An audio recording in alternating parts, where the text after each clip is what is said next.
Olá, sejam bem-vindas, sejam bem-vindos. Hoje a gente vai ter uma conversa sobre o senhor Dan Brown, mais conhecido como Daniel o Marrom. Eu sou Pedro Luiz. Eu sou Letícia. E eu sou Alexandre Ferreira. Olha, hoje você talvez ouça umas vozes assim meio diferentes. Primeiro, porque a gente tem a Letícia. A gente achou uma especialista em Dan Brown, porque todo mundo pergunta do tal Dan Brown e acham que padres não falam de Dan Brown. Mas como a gente está gravando por Skype, talvez a voz do Alexandre e da Letícia fique mais ou menos diferente, fique como som de telefone. Mas Letícia, antes de você dizer quem é você já ouviu o programa, não é? Já. Sim, eu escutei todos os programas de vocês. Olha, uma das 9 ouvintes, Alexandre, que alegria. Uma das também. 9 ouvintes. Que não é pai todos, nem mãe. Isso que é coragem. E que não é pai nem mãe. Me divirto bastante. Ah, obrigado, hein? E que não é pai, nem mãe, nem parente, tá vendo só? Letícia, antes de você dizer quem é, o que você faz, e como é que você chegou aqui, a gente tem jogo. E sempre que a gente tem convidado, a gente tem o jogo padrão. Eu prefiro, porque aí eu acho que é melhor. Pra não arriscar. Pra não arriscar. E já que a gente vai falar de livro, hoje a gente vai jogar o Por Amor, Por Obrigação e Nem Pagando. Famoso jogo, pois é. Em que, quem nunca ouviu, bom, a gente sempre coloca aí 3 opções. E o Alexandre, a Letícia, eu também, a gente vai ter que dizer o que a gente faria por amor, o que a gente faria por obrigação e o que a gente não faria nem pagando. Vamos lá. Por amor, por obrigação, nem pagando. Alexandre, você primeiro. Você prefere escrever um livro ruim, né? Olha, você vai ter que escrever um livro ruim, ou ler um livro ruim. Olha, esse livro é ruim, você sabe, mas você vai ter que ler, é obrigado. Ou encenar uma peça baseada num livro ruim. Por amor, por obrigação, nem pagando. Qual dos 3? Nem pagando. Eu encenaria essa peça. Olha. Por obrigação, a gente lê livro ruim. Até hoje, né? Até hoje. E por amor eu escreveria um livro ruim, sim. Olha aí. Letícia, você trabalha com editora, não é?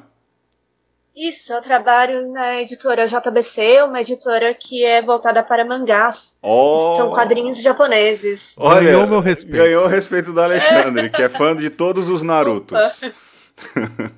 Infelizmente eu não trabalho na editora do Naruto. Aê, Alexandre, não já não deu certo. Tá bom, mas tem outros tantos bons. Bom, se bem que eu sou mais fã de anime do que de mangá, mas tem meu respeito mesmo assim. Vocês que estão lançando aquele Akira, aqueles... Isso, Akira! Então eu ajudei a pagar aí ajudei a pagar o salário, que eu já comprei o primeiro, lançou o segundo agora, não foi?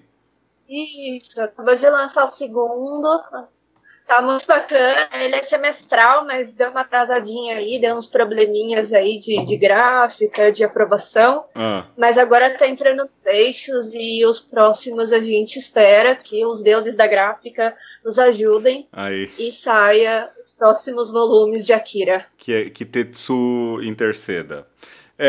Mas a gente já fugiu do jogo, meu Deus do céu. Peraí.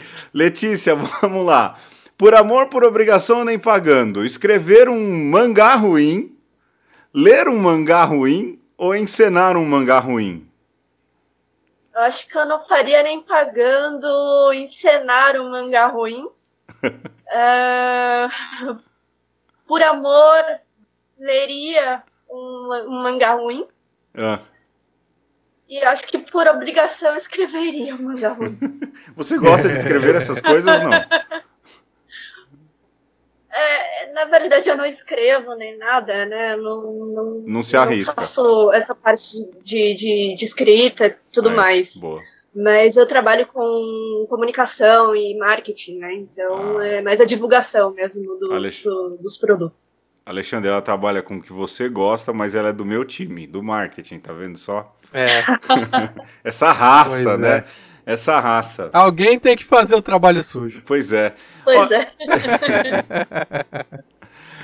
Olha, eu também, por obrigação, olha, nem pagando eu escreveria um livro ruim. Porque, primeiro, eu não tenho a manha de escrever. Verdade mesmo, nenhuma. Por amor, eu leria um livro ruim pelo prazer de ler.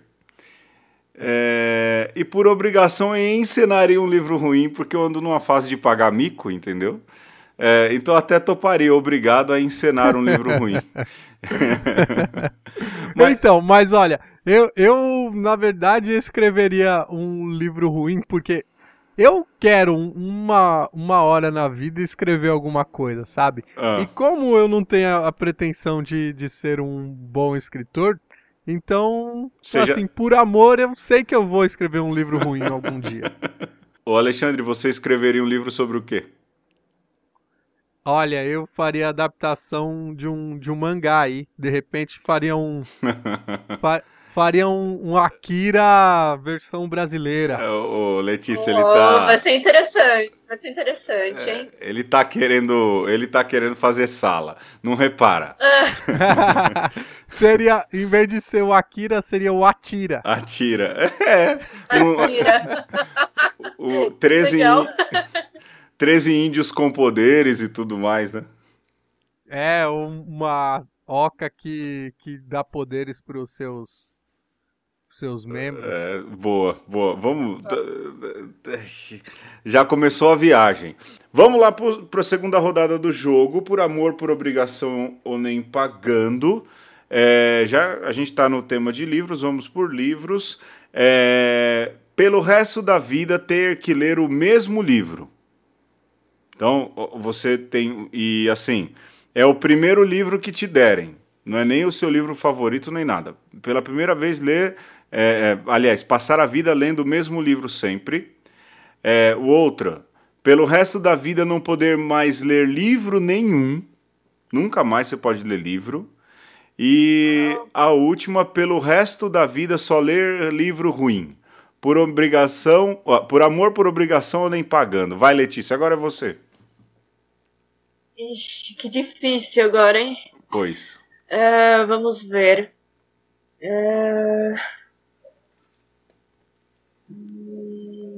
Nem pagando pelo resto da vida não ler livro nenhum.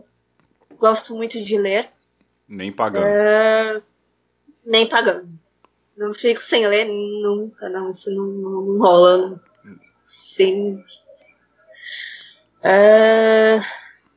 Só ler livro ruim. Eu acho que por amor só ler livro ruim. Só para não deixar de ler. Não sei. Só para não deixar de ler e pelo resto da vida ter que ler o mesmo livro por obrigação. E o pior, né, pode ser, por exemplo, a Moreninha, que é meio chato. Eu não quero difamar a literatura brasileira, mas eu não gostei nem um pouco dos Sertões. Eu achei um livro muito pesado. Um livro muito árido. E aí, Alexandre, já vai pro Comedians, essa foi boa. Vai, Alexandre, você. Eu acho que por amor eu leria o mesmo livro toda a vida. Mas você não sabe que livro é. Sim. Podem te dar, por exemplo, o Diário de um Mago, do Paulo Coelho. Então. Mas acho que de alguma maneira... De repente você tá preso, né? Aí você... Pra não deixar de ler, você lê aquele livro a vida toda. Olha. Né? Por obrigação, eu leria um livro... Passar a vida lendo só livro ruim. Por obrigação, eu passaria a vida só lendo livro ruim. E nem pagando, eu ficaria sem ler. Eu acho que eu ia por aí. Também não mudaria, não. Pelo resto da vida, por obrigação, eu acho que eu leria o mesmo livro pro resto da vida. Se fosse bom, ia ser sorte, mas por amor, eu ia ler só livro ruim. De vez em quando a gente é obrigado, né? E pelo resto da vida, não poder ler mais livro nenhum, isso nem pagando. Eu acho que é por aí mesmo. Não faria muito diferente de vocês, não. Tá bom, vamos pro tema. Simbora. Vamos pro tema.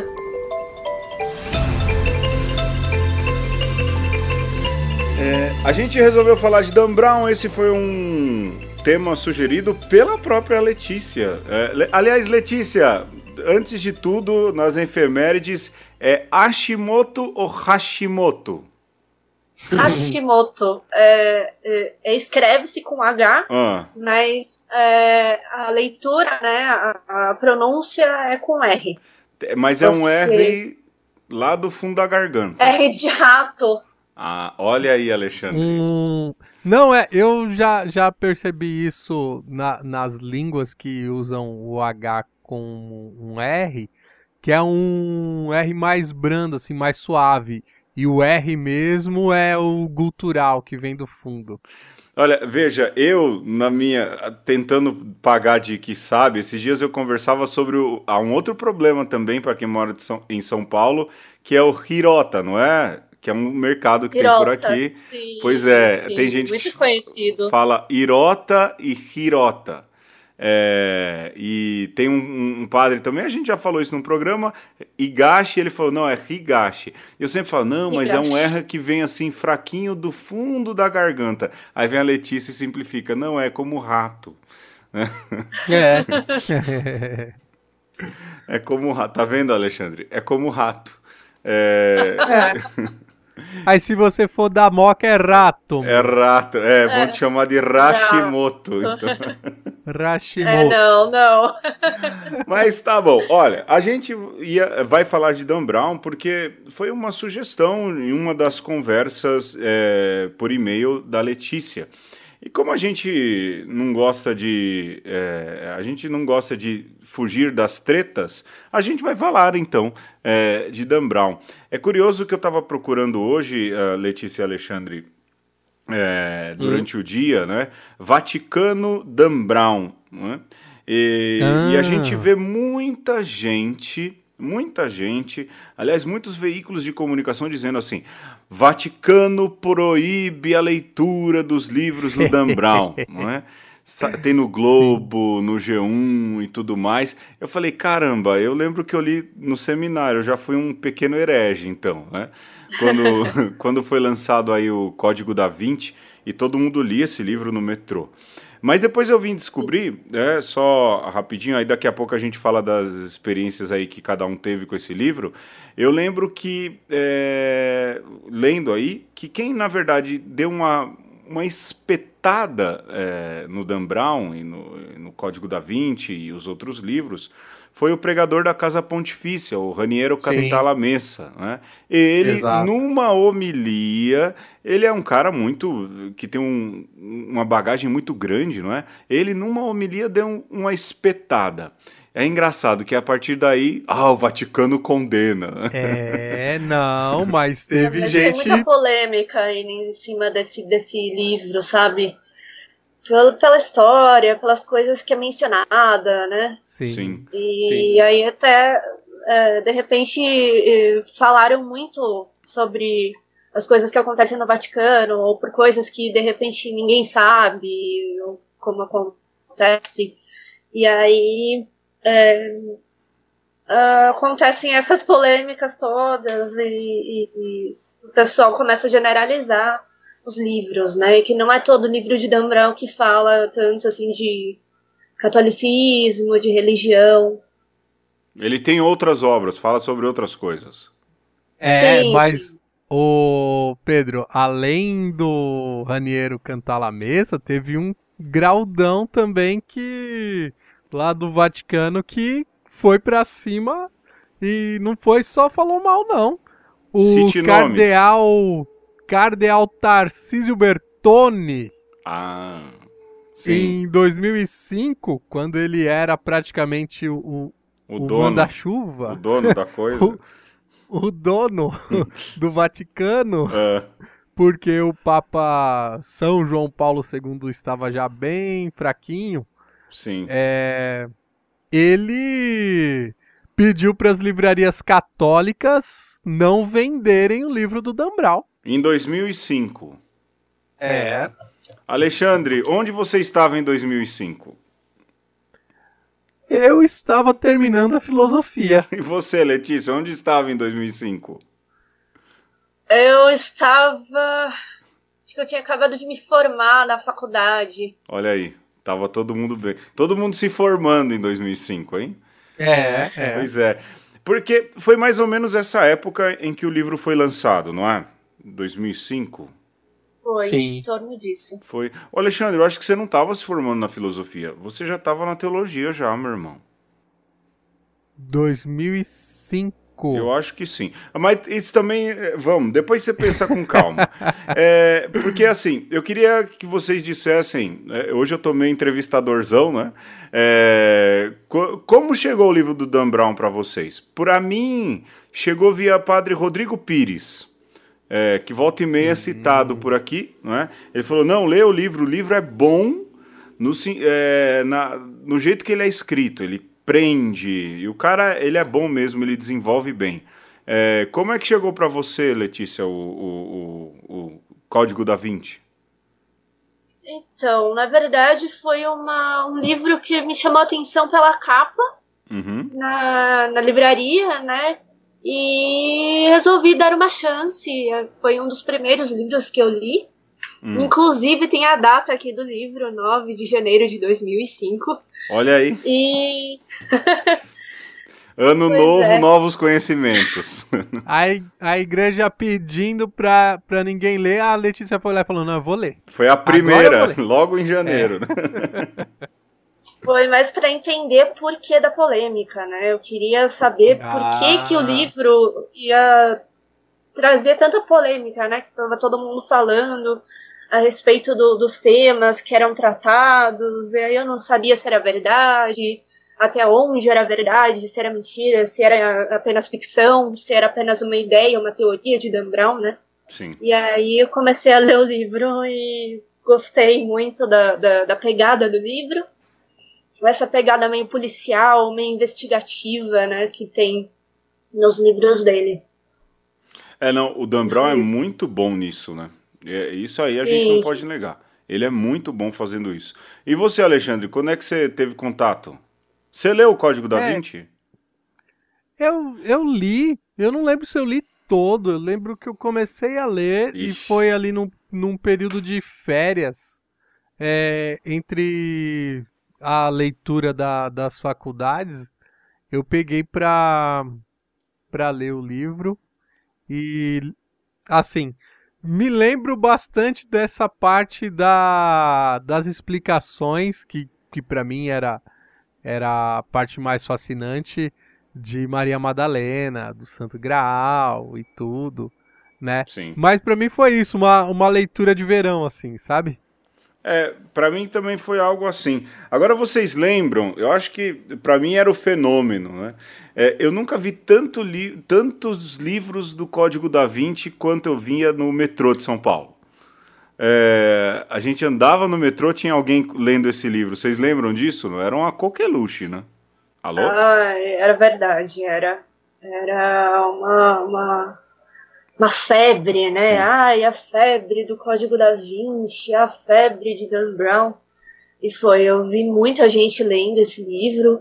Foi um dos livros mais polêmicos, inclusive, de toda a coleção aí do Dan Brown. Sim. Eu acho que ele resolveu... Eu lembro também do Harry Potter também, né? Verdade, a magia negra de Harry Potter, né? Também, Toda hora, por sinal. Olha, eu nunca li. Harry Potter eu nunca li, assisti os filmes e tudo, mas acho que é porque me deu preguiça, assim.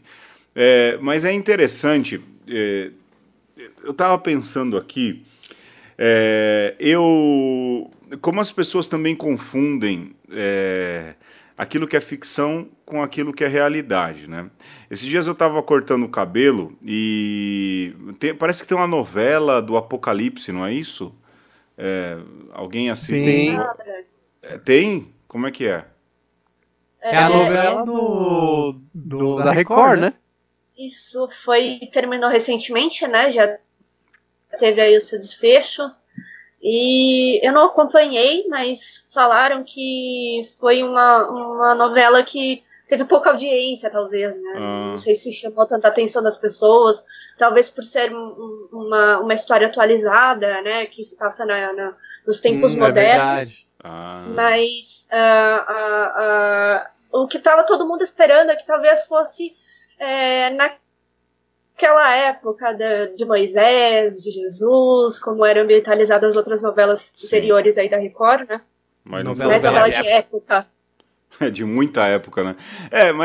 Porque assim, tem essa novela e eu lembro que eu tava cortando o cabelo e o salão tava meio cheio e ali tem 3 caras que cortam cabelo, onde eu corto o cabelo, né? E eles estavam falando da novela. Mas eles falavam como se aquilo fosse real, não é? É gente de fé, eles têm uma outra religião que não a minha, que não a nossa, né? Mas, assim, é interessante como eles falavam como se aquilo ali fosse verdadeiro, fosse real, fosse mesmo algo, verdade revelada. Eu falava, caramba, meu, a galera confunde ficção, não é? Dramaturgia, com verdades. A mesma coisa acho que aconteceu com o Dan Brown, né? Muita gente que leu falou assim, não, olha, tá aqui, eu li no livro do Dan Brown, né? Vocês se depararam com gente assim, não? Mas, Pedro, aí também não tem um pouco a intencionalidade do autor, porque eu vejo assim, Dan Brown tem uma intencionalidade. Sim. Que eu penso que seja diferente da novela da Record, né? Então, é mais fácil você perceber na novela da Record uma alusão à realidade, como se aquilo fosse de fato real, do que no Dan Brown. Eu penso que no caso do Dan Brown é muito mais evidente que é uma ficção. Não, sem dúvidas, sem dúvidas. Mas aí, vamos... Porque, olha, o tempo passa e eu tenho medo de não dar tempo da gente falar de tudo, né? A gente fica nesse controle louco do tempo, viu, Letícia? Não repara. Não, sem problemas, sem problemas. Eu acho que a gente tá falando do Dan Brown aqui, falando, mas quem não leu não sabe do que se trata o livro, ou nem viu o filme. Letícia, você que é aí a especialista, dá uma resumida rápida aí no Código da Vinci. Vamos lá, o Código da Vinci, ele se passa em Paris, né? Uhum. Acontece um assassinato dentro do Museu do Louvre. E aí tem todo um segredo por trás, né? São enigmas que o professor Robert Langdon precisa desvendar. E aí entra a sabedoria dele de simbologia e tudo mais para tentar desvendar quem é o assassino, o que aconteceu e tudo mais. E nesse meio tempo ele traz à tona tópicos como o Priorado de Sião, Opus Dei e Santo Grau, né? Os Templários também, né? Os Templários, isso. Bom, olha, ele pega... o que gerou polêmica na época, me corrija se eu estiver errado, Letícia, foi justamente isso. Santo Graal, não é? A figura de Maria Madalena e os Templários, não é? Que é Isso, foi. o Priorado de Sião, acho que é alguma coisa assim. É isso que você citou, né? Isso. Assim, vendo aqui a pauta e dando uma estudada, até é porque hoje tem a Letícia, aí eu quis, né, quando tem a gente de fora, a gente quer parecer que a gente é organizado, né, Alexandre? Tem que organizar um pouco a casa. Sim, né? Mas eu estava recordando, quando fala dos templários, só dar uma dica literária. Você quer ler um bom livro sobre templários? Procura Os Templários, de um historiador chamado Piers Paul Reed, né? E o bacana dessa leitura dos templários é que ele é bem anterior ao Código da Vinci, não é? Mas o bacana desse cara é que ele conta a história mesmo ali dos templários, como surgiram e tudo mais. Mas no livro, no Código da Vinci, parece que os templários são quase que uma maçonaria católica, né, Letícia? No livro, os templários, eles falam um pouco, né, de como que era essa seita, né, como que eles agiam, como eles pensavam, e os rituais, né, que eram feitos, eram rituais secretos e tudo mais. Que na verdade nunca existiram, segundo o historiador, que é um historiador de fora, né? E ele faz uma relação aí de Santo Graal com Madalena também, não é? No fim das contas. Sim, sim. Que aí o que eu entendi a respeito disso era que o Santo Graal seria um cálice, e o cálice tem como simbologia a mulher, o feminismo, a feminilidade, coisas assim. Eu acho engraçado, né, essa questão do Santo Graal, né, Alexandre? Tem gente que procura até hoje, não é possível, né? Com certeza. E de repente existiu um cálice sagrado, sei lá. Sim. Olha, que houve, porque assim, aí acho que a gente podia pegar isso e pouco a pouco dando uma desmistificada, né, Alexandre? Não era muito que a gente planejava, mas... Só pra voltar à história de gente que procura até hoje. Sobretudo lá na Europa, pelo menos o que eu percebi, é que tem um pessoal fascinado com relíquia, cara. Sério? Então, não é só o cálice da Santa Ceia, mas a roupa de um santo, né, os restos mortais, tudo isso fascina muito o pessoal do Velho Mundo. Então, ainda, né? Que então louco. Provavelmente deve ter gente caçando o cálice da Santa Ceia, assim. Porque assim, levando em conta que a Santa Ceia, ou a Última Ceia, né? Pra gente é santa, mas pro contexto lá, a Última Ceia, ela foi uma ceia judaica, né? Uma ceia ali de Páscoa, não teve um cálice só, né? Tiveram 4. Provavelmente. Tiveram 4 ali. E sei lá, eu acho que guardar esse cálice, eu acho que é muita fantasia. Eu acho muita fantasia, coisa do Indiana Jones e do pai dele. Mas eu acho muita fantasia. Provavelmente depois que terminou a Última Ceia, voltaram o cálice lá pra estante, lavaram, voltou pra estante e pronto, ninguém lembra mais qual. Não tem, falar qual foi. Agora essa pergunta é muito difícil, né? Qual tava não sabiam bem qual que era o desdobramento da história. Pois é. E o livro corre também por isso, né, Letícia? Que há um segredo que está sendo guardado e está prestes a ser revelado, não é isso? E é justamente esse do Santo Graal, não é? Isso mesmo. Fica aí como se fosse um mistério, né? Um mistério a ser desvendado. E aí eu acho que assim... não vou dar spoiler do livro. Não, pode. Né? Não.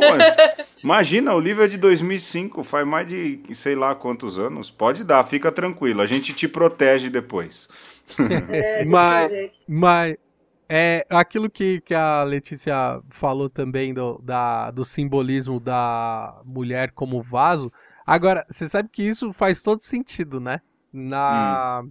na simbologia bíblica, isso tem bastante a ver mesmo, mas não necessariamente todo vaso na Bíblia significa mulher, todo cálice significa mulher. Pois é. Né? Às vezes, como diz o Freud, o cachimbo é só cachimbo mesmo. Eu fico pensando que o cara vai montar um romance, ele com certeza deve ter pesquisado aqui, acolá, e lógico, quer causar polêmica. Mas porque quem tá de fora enxerga a gente que é católico, a Letícia também é católica, né?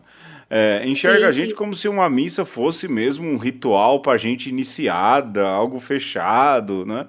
E a gente é bem de boa, na verdade, né?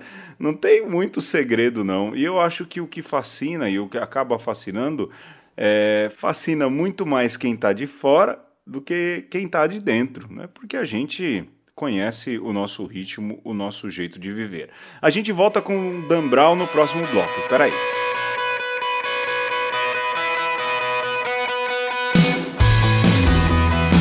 A gente está falando sobre Dan Brown e nós estamos falando também sobre as polêmicas que de alguma maneira envolvem o mundo católico e a obra desse autor. Quando foi lançado o Código da Vinci, houve toda essa comoção. Meu Deus, olha isso que a igreja esconde, são os segredos e tudo mais. E no último bloco a gente falava, olha, a gente é bem de boa, né? Você quer ser católico, basta caminhar e você vai ver que não tem segredo nenhum, né? Nem na escolha do Papa, né? A gente sabe exatamente como se procedem as coisas. Mas, não satisfeito, não é, Letícia?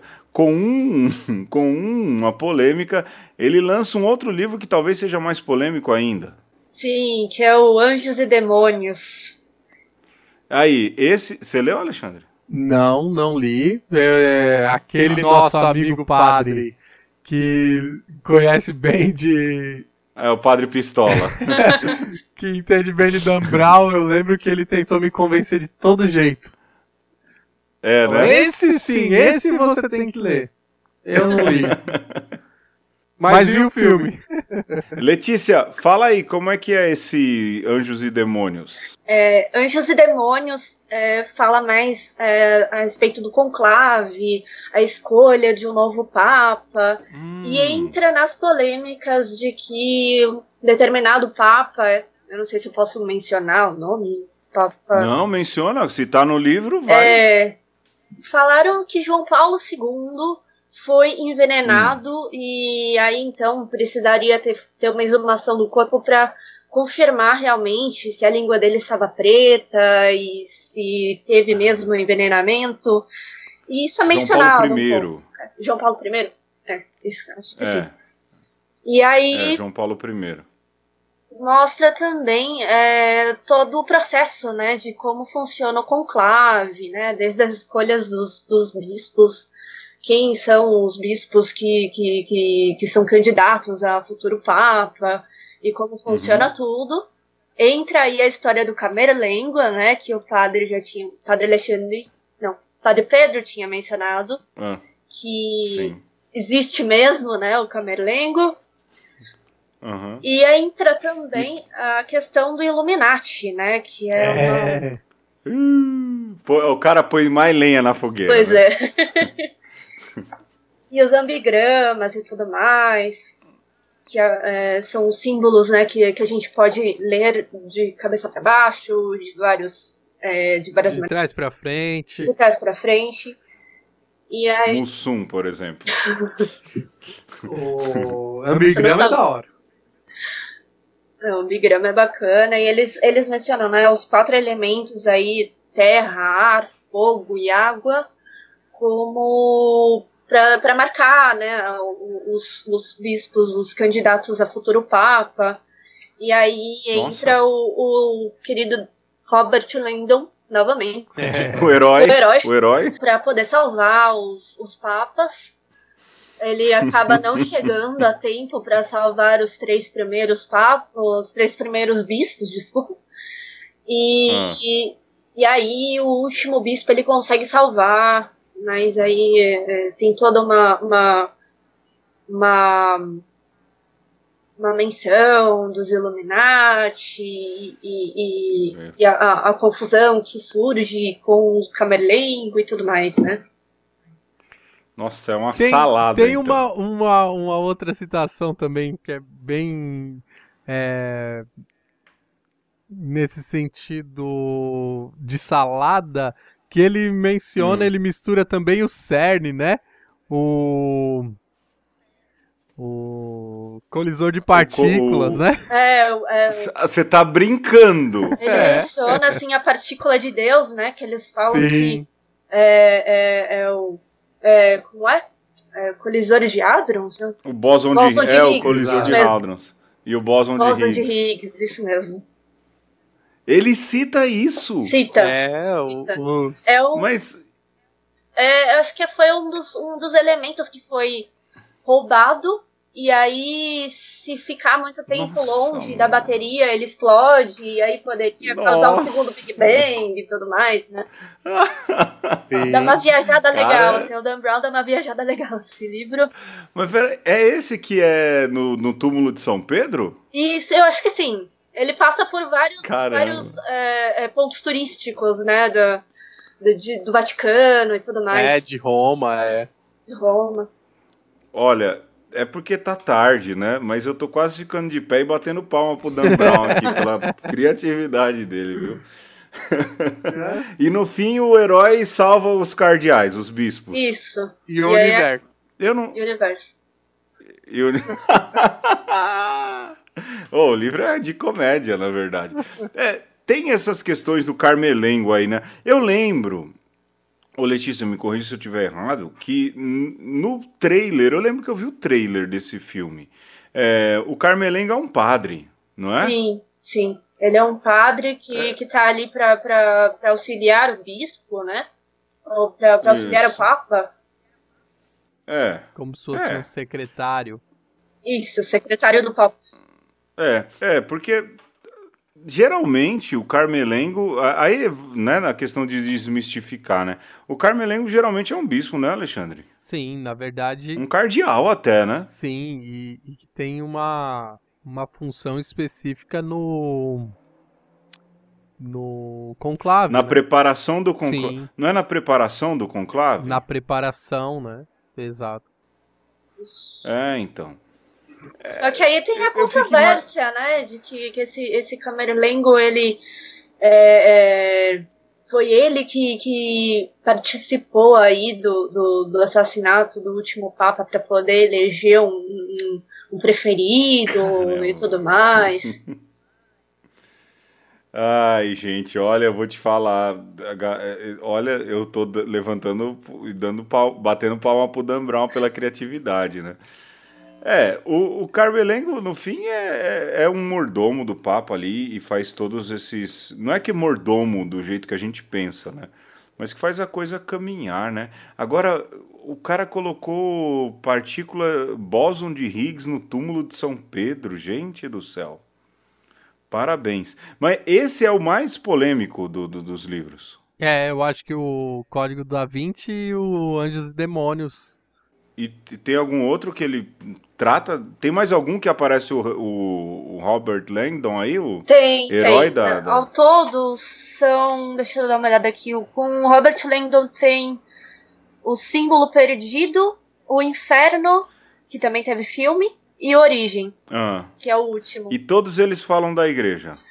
Na verdade, cita pouca coisa da igreja, mas não pega tanto nessa polêmica, né? Porque foge um pouquinho. O personagem, ele é especialista em símbolos, então, né, tudo que é envolvido com religião é um prato cheio, né? E a gente é bom nisso, né? Sim, lógico. É engraçado, né? Ele também fala no primeiro... Outra coisa que todo mundo fica querendo saber, não é? Sempre perguntam. No Código da Vinci fala muito do Opus Dei também, não é, Letícia? Menciona, assim, o Opus Dei. Tem um cara que é do Opus Dei, não é? Tem. A Opus Dei por si já é um personagem que Na verdade é como se fosse o braço da igreja para vencer o priorado de Sião, uma coisa assim. É isso? Eu acho que tem um pouco disso, sim. Eu tô tentando ver aqui no livro se eu acho alguma coisa mencionando a Opus Dei, mas... fica tranquilo. Eu lembro que era um cara albino, não era? Ah, sim. Que era do Opus Dei, não era? Sim, sim. E aí o cara usava um hábito. É o capanga. O capanga. Mas ele não usava um hábito? Sim. No livro ele não usa um hábito? Usa um hábito. Então, isso já é uma maluquice, né? Porque a Opus Dei é bem laical, não é, Alexandre? Já é a maluquice do filme, né? É a maluquice do filme e do livro também. Eu lembro que no livro o cara usava, colocava um hábito, né? Porque a Opus Dei não é tanto de padres, não é? Ele é um movimento muito mais do povo, de leigos, não é? E não se usa hábito. E outra, é uma coisa, a Opus Dei não tem nada de também, não é maçonaria nem nada. Você um dia for chamado, vai numa reunião da Opus Dei, você vai ver como é que é, né? É engraçado como ele vai criando essas coisas e vai despertando essas curiosidades, né? Pedro, mas aí eu vou ser um pouco advogado do diabo, porque tem alguns grupos na igreja que são um tanto quanto herméticos, sim. Fechados. São fechados, você não sabe muito bem o que acontece ali naquele grupo, e mesmo que você participe de alguma reunião, você não sabe de tudo que acontece, né? Aliás, talvez nem deva saber tudo que acontece mesmo, mas de certa forma isso oriça o imaginário das pessoas, né? Dá oportunidade para as pessoas pensarem o que acontece ali dentro. Então, é o preço que se paga. Né? Tem rituais proibidos, né? Porque não se pode mencionar, não se pode dar detalhes do que acontece. Então, muita gente acaba imaginando, poxa, então são só pessoas escolhidas que podem participar. Não pode entrar qualquer pessoa e tem que ser o grão-mestre e tudo mais, como na maçonaria e etc. Isso é fato, né? Porque a gente fica instigado e onde tem lacuna, a nossa cabeça tenta preencher com alguma coisa, né? E aí pra gente que é mais interessado, a Letícia leu o Dan Brown e o Alexandre isso, aquilo, ou qualquer outra pessoa também, vai falar, mas por que essa pessoa se fecha, né? Olha, tem ali um superior, será que é o grão-mestre? Aí na minha cabeça o grão-mestre veste aquelas roupas tudo esquisitas, Planeta dos Macacos, sabe? Eu também fico pensando, eu confesso, olha, bem-vindo ao clube, Letícia, porque eu também, quando eu vejo uma coisa muito secreta assim, eu fico me perguntando, porque tem ali aqui no Ipiranga, né, vou dar um exemplo, tem um lugar que eu acho que é um centro espírita, na verdade, né? Eu nunca fui num centro espírita e eu não sei como funciona. Mas eu passo e o lugar é mega simples, a porta é simples, o prédio é caiado com cal, a calçada feia, mas de vez em quando eu passo domingo de carro e tá lotado aquele lugar, né? Eu fico pensando, meu Deus, né? O que deve estar acontecendo ali com tanta gente, né? Quem é que fala, né? Você começa a imaginar mil coisas. Você quer preencher a lacuna, na verdade, né? É verdade. Você quer entender do que se trata ali, por que tem aquela multidão toda, se todo mundo tá ali para tomar um passe, para se conectar com os antepassados, coisas assim. E aí você já fica imaginando como é que a pessoa tá flutuando, sei lá o quê, né? Na minha cabeça, eu juro, no meu fantástico mundo de Bob, eu acabo imaginando muitas coisas em relação a isso. É o que acontece, por exemplo, com Maria Madalena, não é, Alexandre? Porque é uma personagem de muitas lacunas nas Sagradas Escrituras, Lógico, no Novo Testamento, é quando ela não aparece tanto, né, Alexandre? Ela é aquela que testemunha ali a ressurreição. Dizem que é ela que foi perdoada no Evangelho de João, não é? Dizem que é, né? Há quem diga. Aí você diz, nessas lacunas de... Calma, ô senhor pároco, de Maria Madalena. Eu tô tentando dizer o que falam, meu Deus do céu. Calma. Olha aí, a Letícia vai presenciar a primeira treta. Mas nessa lacuna que tem de Maria Madalena, tentam preencher com tudo que é de coisa, né? E você que é pároco de Santa Maria da Madalena, fala o que se sabe dela de verdade, de fato. O que acontece com a polêmica do livro é porque, assim, a polêmica já vinha lá de trás. Então, isso daí que se fala... que aquela pecadora que Jesus diz, aquele que não tem pecado atire a primeira pedra, seria Maria Madalena, é uma controvérsia que remonta à Idade Média. Dizem que foi o próprio Papa Gregório Magno que teria feito essa associação, meio que para resolver a controvérsia, né? E para tentar enaltecer o quanto que ela era importante no catolicismo, na tradição cristã, né? Mas o que acontece? O Evangelho fala de Maria Madalena. Primeiro, que dela Jesus tirou 7 espíritos malignos, né? Então é a primeira menção, e falando que ela ajudava, colaborava com o ministério de Jesus, era ali uma das patrocinadoras. E depois ela aparece de novo na cena da ressurreição, né, da crucificação e da ressurreição, como a primeira que viu Jesus ressuscitado. Então, é isso que nos fala as Sagradas Escrituras. Além disso, e uma coisa que o Dan Brown retoma, são os evangelhos apócrifos, que são evangelhos que não foram considerados pela igreja como inspirados, né? Então, por isso não entraram na nossa Bíblia. E nos evangelhos apócrifos, sim, apresentam Maria Madalena como uma super discípula de Jesus, uma discípula muito próxima, né? Daí, fácil de fazer também essa associação como a esposa de Jesus, né? Sim. Mas, na verdade, a Igreja Católica, né, na espiritualidade católica, essa ideia da esposa de Cristo, ela não é uma coisa nova também, né? A Igreja sempre foi vista como a esposa de Cristo, né? Sim, do ponto de vista teológico, sim, né? Então, nas próprias leituras da festa de Santa Maria Madalena, isso aparece um pouco. Santa Maria Madalena como essa tipologia da igreja, né? Aquela que ama o Senhor, aquela que tem a intimidade com Deus, que é muito grande, né? Essa intimidade que faz você suspirar de amor, né? E nesse sentido, eu acho que até o Dan Brown, ele faz um serviço, presta um serviço para a igreja. Olha aí. Porque faz a gente lembrar disso, né? Que esse também é um aspecto da nossa fé. Às vezes, por muito tempo, a igreja reprimiu um pouco esse aspecto do relacionamento homem e mulher, né?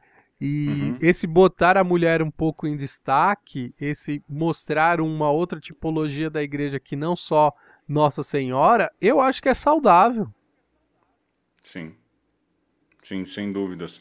Como mulher, Letícia, você consegue reconhecer isso, tipo uma evidenciação da figura feminina? Porque, de fato, o grupo de Jesus ali é uma, vamos dizer, é uma cena extremamente masculinizada, né? Sim, sim. Você vê que a grande participação aí são dos discípulos homens, né?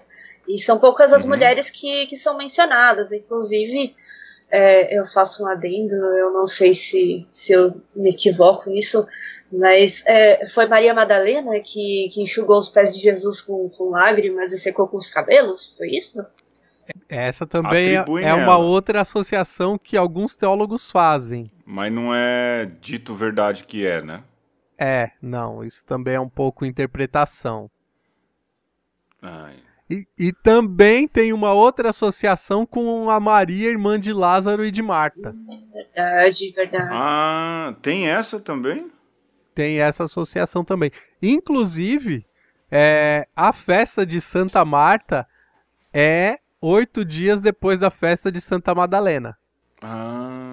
Rapaz, olha, no fim, Santa Maria Madalena olha, fala de mulher ali com Jesus, todo mundo associa logo a Maria Madalena, o que não é Nossa Senhora, coloca pra ela, né? É, um pouco isso.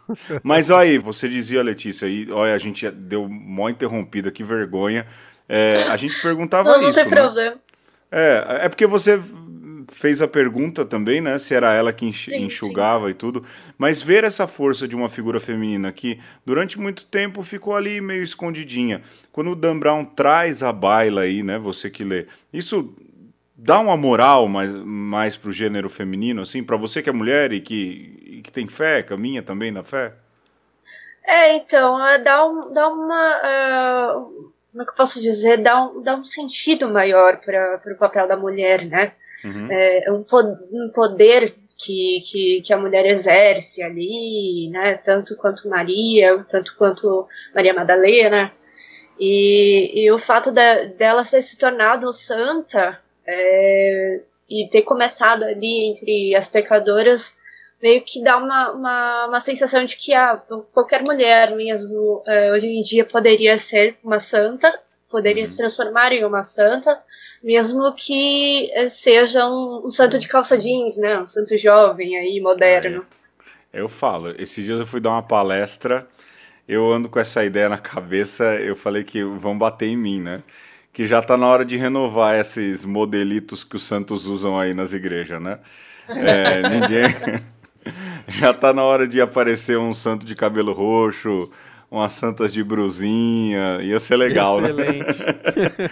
Já tá na hora de dar uma renovada mesmo, porque todo mundo de longo, tá meio sem graça, né? Você sabe que eu tenho uma tese pra isso? Porque é mais fácil de fazer escultura.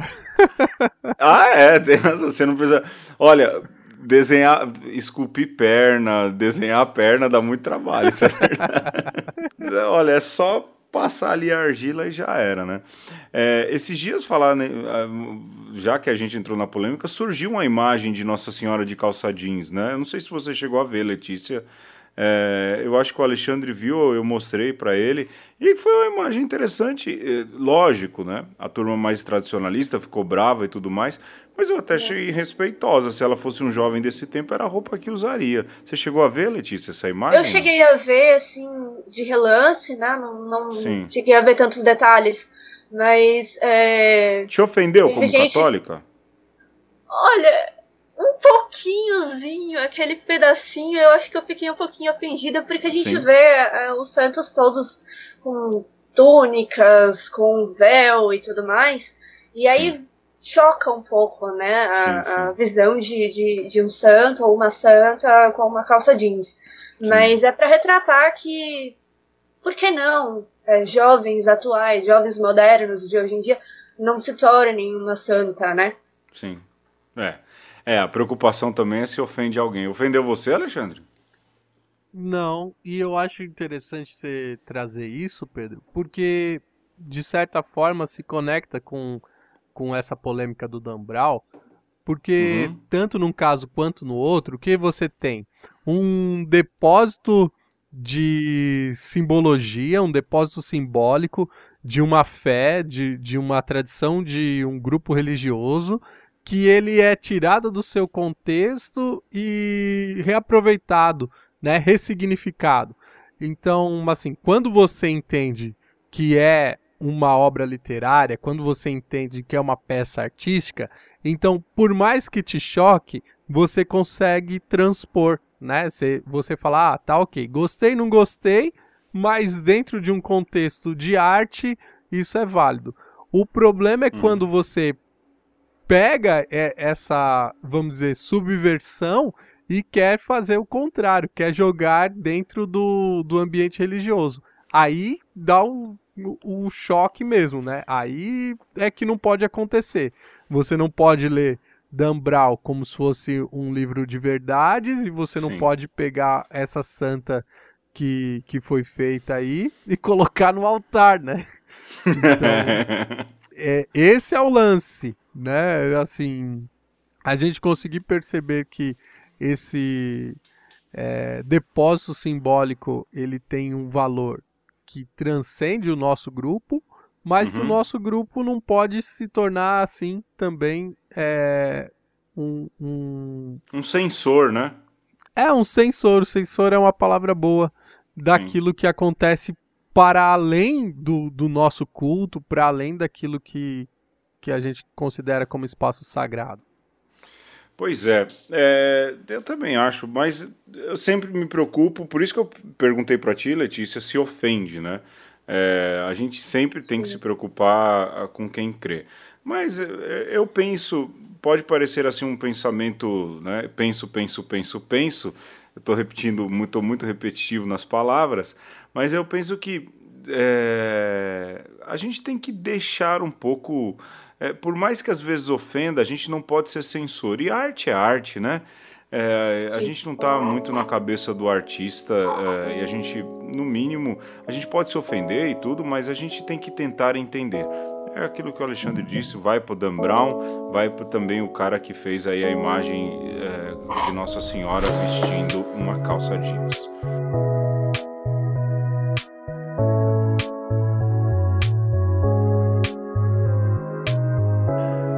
E aqui a gente termina mais uma edição de Uma Conversa.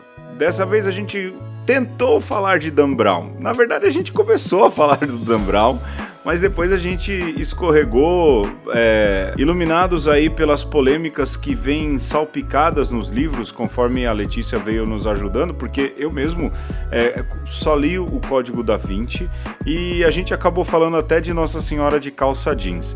Eu queria agradecer muito, Letícia, obrigado. Por você perder seu tempo e sepultar a sua fama em topar participar com a gente. Obrigadão mesmo, viu, Letícia? Eu que agradeço aí o convite, fiquei muito feliz de vocês terem lido o meu e-mail e aí surgiu o convite. Foi uma conversa muito gostosa assim, de debater, né? Por mais que existam aí controvérsias e tudo mais. Mas eu fico muito feliz pelo convite. Muito obrigada, Padre Alexandre e Padre Pedro, pela oportunidade. Nós que agradecemos. Aí, Alexandre, então até semana que vem, né? Até semana que vem. E leiam Dan Brown, leiam todas essas coisas e quando pintar aquela dúvida, recorra ao livro de história, recorra ao livro da sua fé, recorra a um livro científico, porque a gente tem que se divertir sim, mas é preciso também saber colocar as coisas no seu devido lugar. Um abraço. Perfeito, um abraço. Tchau, Letícia, tchau, boa tchau, noite. Padre, tchau. Tchau.